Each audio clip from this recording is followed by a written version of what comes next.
технически анализ на валутния пазар за петък, 7 декември. Обявяването на негативните прогнози за развитието на икономиката от еврозоната през следващата и последващата година предизвикаха масирани продажби на единната валута, като срещу нея се купуваше основно щатския долар и японската йена.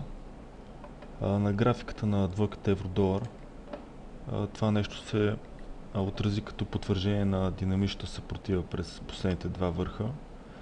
И докато търговията се развива под нея, ще очаквам продължение на продажбите на еврото към подкрепата 1.2440.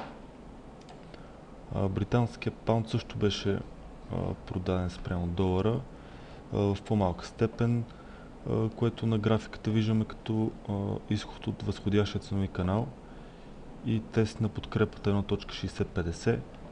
Ако този тест бъде успешен, ще очаквам нисходящия тренд, който се формира на малките графики, да продължи към стронг нивото 1.60 и евентуално, ако то бъде преодоляно, цел в посока надолу ще бъде и следващата подкрепа при 1.5910.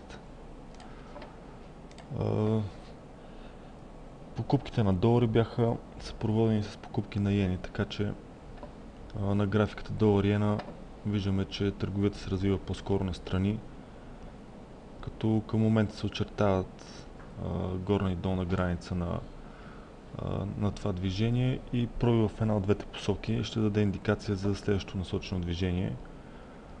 Като в по-дългосрочен план очакването ми е, че в момента се развива временна корекция на възходящия тренд, започнал на 13 септември и изход над консолидацията в момента вероятно ще отведе котировките за тест на съпротивата 82,80 и търговия над нея за мен ще е индикация за евентуално продължение на дългосрочния възходящ тренд.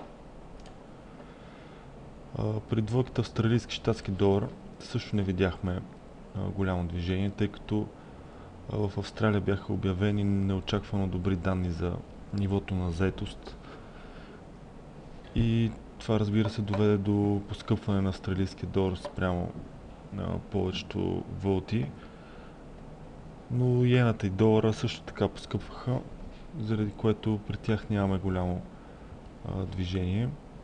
В момента дори виждаме, че се формира нисходящо движение на едночасовата графика, което очаквам да срещне първата си подкрепа при 1.0440 и ако тя бъде преодоляна, следващата цел в посока надолу ще бъде 1.0326.